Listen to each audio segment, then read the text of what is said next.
प्रभु परमेश्वर को हम धन्यवाद देंगे। प्रियो, आज की सुबह के लिए हमारा हृदय परमेश्वर के प्रति धन्यवाद से भरा है कि आज की सुंदर सुबह उसने एक बार फिर हमें दी है, ताकि आज की सुबह हम उसके वचन के साथ एक होकर उसकी महिमा कर सकें और जो कुछ प्रभु ने हमें दिया है उस परम पिता परमेश्वर को उसके लिए धन्यवाद दे सकें, उसकी स्तुति कर सके। प्रियो, ये धन्यवाद का दिन है कि हम ईश्वर को धन्यवाद दें कि उसने हमें जीवन दे दिया।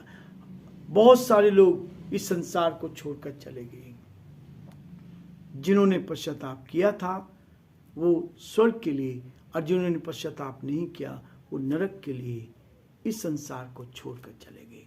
लेकिन प्रभु ने हमें इस पृथ्वी पर जीवित रखा, इसके लिए परमेश्वर का धन्यवाद। और इसलिए आप सभी का स्वागत है, वेलकम है आज के इस डिवोशन में। प्रभु आप सबको बहुत आशीष देगा और प्रभु का हाथ आप सब पर आज पूरे दिन भर बना रहे और नई ताजगी, नई सामर्थ, नई शक्ति आपको मिलती रहे और प्रभु आप सबको अपनी महिमा के लिए इस्तेमाल करे। इसलिए आज के दिन की शुरुआत प्रभु के वचन के साथ प्रकाशित वाक्य पहला अध्याय उसके 9 पद से लेकर 20 पद तक मैं आज आपके सामने पढ़ूंगा और उसमें से कुछ बातों को देखने की कोशिश हम करेंगे। लिखा है, मैं यूहन्ना जो तुम्हारा भाई और यीशु के क्लेश और राज्य और धीरज में तुम्हारा सहभागी हूं, परमेश्वर के वचन और यीशु की गवाही के कारण पतमुस नाम टापू पर था। मैं प्रभु के दिन आत्मा में आ गया और अपने पीछे तुरही का सा बड़ा शब्द यह कहते सुना, जो कुछ तू देखता है उसे पुस्तक में लिखकर 7 कलीसियाओं के पास भेज दे, अर्थात इफिसुस, स्मुर्ना, पिरगमुन, थुआतिरा और सरदीस और फिलाडेल्फिया और लौदीकिया की। तब मैंने उसे जो मुझसे बोल रहा था देखने के लिए अपना मुंह फेरा और पीछे घूमकर मैंने सोने की 7 दीवटें देखी और उन दीवटों के बीच में परमेश्वर के पुत्र सदृश एक पुरुष को देखा, जो पांव तक का वस्त्र पहने और छाती पर सोने का पटुका बांधे हुए था। उसके सिर और बाल श्वेत ऊन वाले पाले के समान उज्जवल थे और उसकी आंखें आग की ज्वाला के समान थी। उसके पांव उत्तम पीतल के समान थे, जो मानो भट्टी में तपाए गए हों, और उसका शब्द बहुत जल के शब्द के समान था। वह अपने दाहिने हाथ में 7 तारे लिए हुए था और उसके मुख से तेज 2धारी तलवार निकलती थी। उसका मुंह ऐसा प्रज्वलित था जैसे सूर्य कड़ी धूप के समय चमकता है। जब मैंने उसे देखा तो उसके पांव पर मुर्दा सा गिर पड़ा। उसने मुझ पर अपना दाहिना हाथ रखकर कहा, मत डर, मैं प्रथम और अंतिम और जीवता हूं। मैं मर गया था, अब देख मैं युगानुग जीवता हूं और मृत्यु अधोलोक की कुंजियां मेरे ही पास हैं। इसलिए जो बातें तुमने देखी है और जो बातें हो रही है और जो बातें इसके बाद होने वाली हैं, उन सबको लिख ले, अर्थात उन 7 तारों का भेद जिन्हें तूने मेरे दाहिने हाथ में देखा था, और उन 7 सोने की दीवटों का भेद। वे 7 तारे 7 कलीसियाओं के दूत हैं और वे 7 दीवट 7 कलीसियां हैं। परमेश्वर अपने इस वचन के पढ़े और सुने जाने पर आशीष दे, आमीन। दुआ करेंगे। पवित्र परमेश्वर, बड़े आदर के साथ, दीनता नम्रता के साथ आप जैसे महान परमेश्वर के चरणों में झुके। हम इस लायक नहीं थे प्रभु कि हम आपके चरणों में आ पाते। हम इस लायक नहीं थे प्रभु कि आपको जान पाते। हम इस लायक नहीं थे प्रभु कि आपके प्रेम का एहसास हम कर पाते। हम धन्यवाद देते हैं प्रभु कि आपने हमसे बेहद प्यार किया। हम धन्यवाद देते हैं प्रभु, आपने अपने प्राणों को हमारे लिए दे दिया, हमें जीवन दे दिया। प्रभु जी, हमें जीवन दे दिया, इसके लिए धन्यवाद। धन्यवाद परमेश्वर, आपका धन्यवाद हो प्रभु जी। हम प्रार्थना विनती करते हैं प्रभु, हमारे प्रदेश राजस्थान के लिए, इस पर आपकी आशीष हो। यहाँ के मुख्यमंत्री अशोक गहलोत जी पर आपकी आशीष हो। हमारे देश के लिए, देश के राष्ट्रपति के लिए, प्रधानमंत्री के लिए प्रार्थना करते हैं, उन पर आपकी आशीष हो। इस डिवोशन के लिए हम प्रार्थना करते हैं, इस डिवोशन पर आपके अनुग्रह की दृष्टि बनी रहे। ये डिवोशन प्रभु आपकी महिमा कान बन सके और बहुत से लोग प्रभु आपके प्रेम का एहसास कर सके। हम सारी महिमा, आदर, गौरव आपको देते हुए आज के पूरे दिन भर को अपने आप को आपके हाथ में सौंपते हुए इस विनती को अपने प्रभु अपने धार करता यीशु मसीह के नाम से मांगते हैं, आमीन।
सब तेरे लिए, तूने भी उसे छेड़ा था, फिर भी प्यार से वो बोला था, जाता क्यों नहीं तू उसके पास, फिर भी प्यार से वो बोला था, जाता क्यों नहीं तू उसके पास।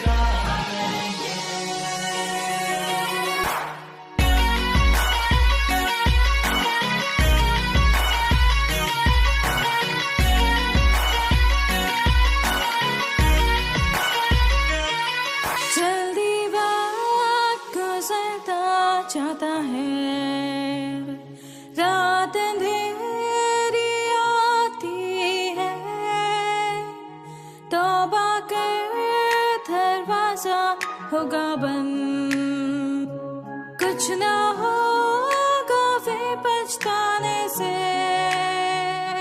तौबा कर दरवाजा होगा बंद, कुछ ना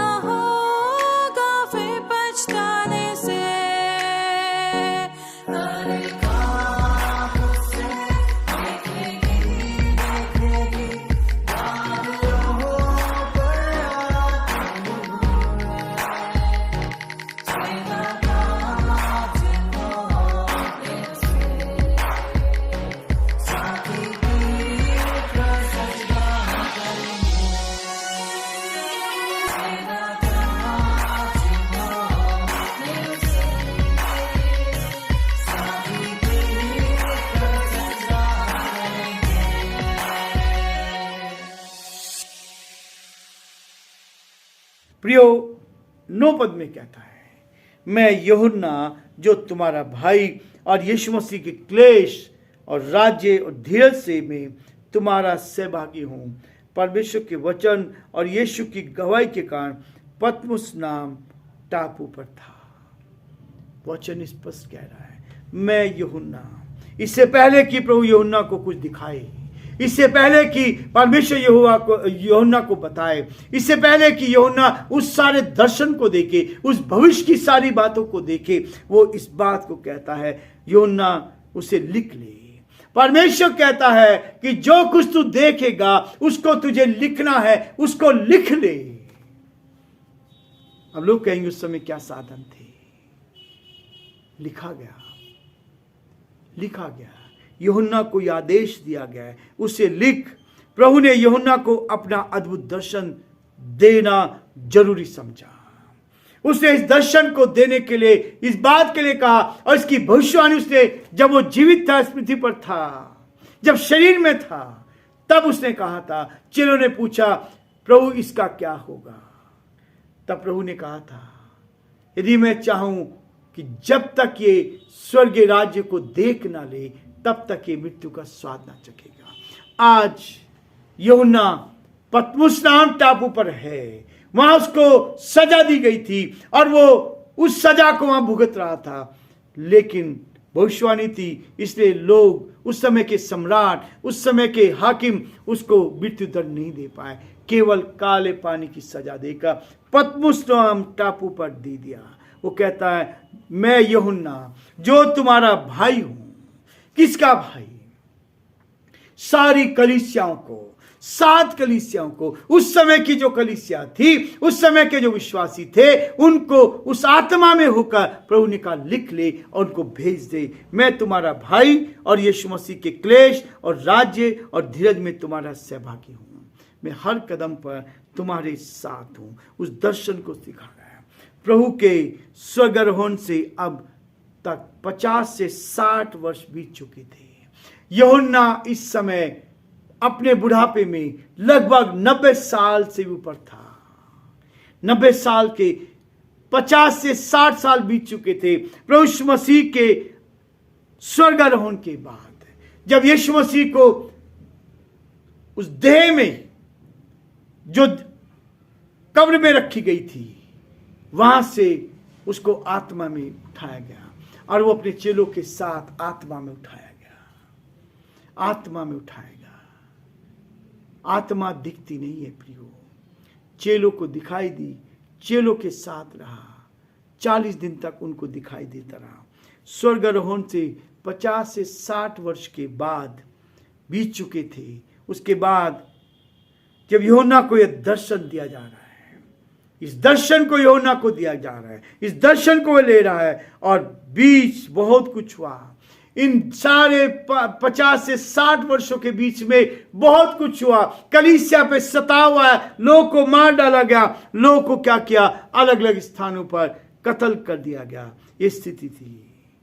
इस बीच में बहुत कुछ घट गया कलीसियाओं पर। लेकिन प्रियो, मैं आज को बता रहा हूं, जितना मसीह लोगों को सताया जाएगा, उतना ही वो बढ़ते चले जाएंगे, उतना ही वो बढ़ते जाएंगे।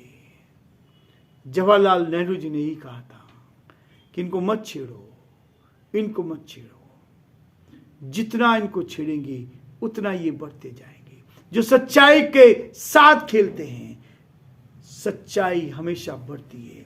सत्य कभी झुकता नहीं है, सत्य हमेशा बढ़ता चला जाएगा। कई कलीसियाओं की स्थापना हुई, मसीहों पर सताव किया जा रहा था, ऐसी घटनाएं घटती गई। इसी कारण यूहन्ना पतमुस नाम टापू पर क्या था, कैद था, और उस समय से यह दर्शन हुआ। इस दर्शन को देख रहा है, इस दर्शन को देखकर इस बात को कहता है, जो दर्शन प्रभु यूहन्ना को दे रहा है वह दर्शन बना रहने वाला दर्शन था। जो दर्शन उसको दिया जा रहा है, प्रकाशित वाक्य उसके 1 अध्याय 10 और 11 पद में कहता है, ये जो दर्शन दिया गया है, ये दर्शन पूरा रहने वाला है। मैं प्रभु के दिन आत्मा में आ गया और उस अपने पीछे तुरही का सा बड़ा शब्द कहकर सुना, जो कुछ तू देखता है उसे पुस्तक में लिख ले। लिखने का मतलब है हमेशा तक। इस वचन में लिखा गया, इस वचन को उसने लिखा, हमेशा तक बना रहने वाला था।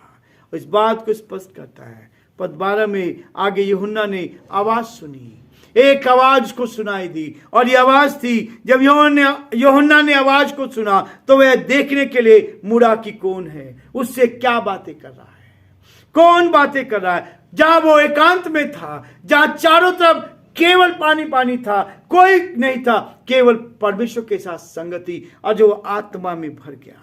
अब इस बात को हमें स्मरण रखना है कि ये प्रभु का महिमा में दर्शन है। जब आप इस बात को देखेंगे प्रियो कि ये प्रभु का महिमा में दर्शन है, इससे पहले भी प्रभु की महिमा का वर्णन हमें देखने को मिलता है। परमेश्वर का वचन इस बात को बताता है कि दर्शन जो है प्रभु का है। 11 पद में कहता है, जो कुछ तू देखता है उसको लिख ले। यूहन्ना का जो तुम्हारा भाई है, धीरज और तुम्हारे सहभागी हूं। परमेश्वर के वचन और यीशु मसीह की गवाही के कारण मैं कैद में हूं। इस बात को स्पष्ट कर रहा है, इस बात को बता रहा है। और जब हम इस बात को देखते हैं, प्रभु हमारे जीवन में इस बात को कहता है। पर यूहन्ना पर जो भेद प्रकट कर रहा है, उसकी झलकियां पुराने नियम में भी हमें देखने को मिलती है।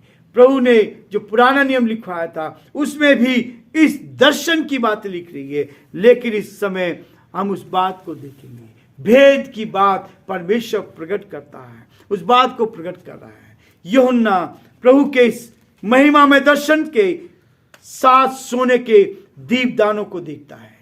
ऐसे दीपदान जो 7 दीपदान थे, जो सोने के थे, उस चीज को देख रहा है। और उन 7 दीपदानों के मध्य में वह मनुष्य के पुत्र के स्वरूप प्रभु यीशु मसीह के रूप में क्या देखता है? एक पुरुष को देखता है। एक पुरुष दिखाई दे रहा है। जब उसने पीछे मुड़ के देखा तो 7 दीपदानों को देखा। इन 7 दीपदानों के बीच में मनुष्य का पुत्र संबोधित प्रभु यीशु मसीह के लिए इस्तेमाल किया गया है। प्रियो, चारों समाचारों में यह संबोधन लगभग 85 बार आया, 85 टाइम्स आया है, 85 बार आया है। और प्रभु यीशु मसीह ने 83 बार स्वयं इस संबोधन का इस्तेमाल किया है। 85 में से 83 टाइम्स प्रभु यीशु मसीह ने स्वयं इस बात को संबोधित किया, इस्तेमाल किया है। और यहां पर यूहन्ना को दर्शन दिया जा रहा है। यूहन्ना के दिमाग में यह बात उभर रही कि यह मनुष्य का पुत्र है। दर्शन देखा, इस बात को देखा, उन दीवटों के बीच में इस बात को देखा। मती, मरकुस, लूका और यूहन्ना ने अपने सुसमाचारों में प्रभु यीशु मसीह को कुछ अलग से चित्रित किया है। उन्होंने अलग अलग तरीके से उसके बारे में लिखा। जैसे बहुत से लोग किसी बड़े व्यक्ति के विषय में लिखते हैं तो वे अपनी ओर से उसमें बहुत कुछ लिखते हैं। लेकिन यहां पर क्या है?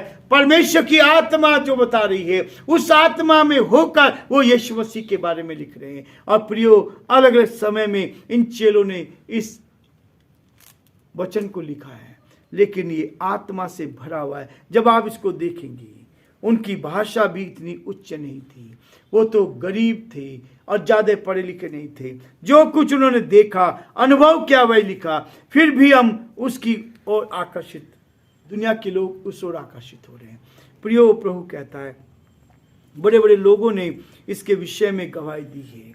आज यहाँ यूहन्ना गवाही दे रहा है और जो कहता है, मैं प्रभु के दिन आत्मा में आ गया।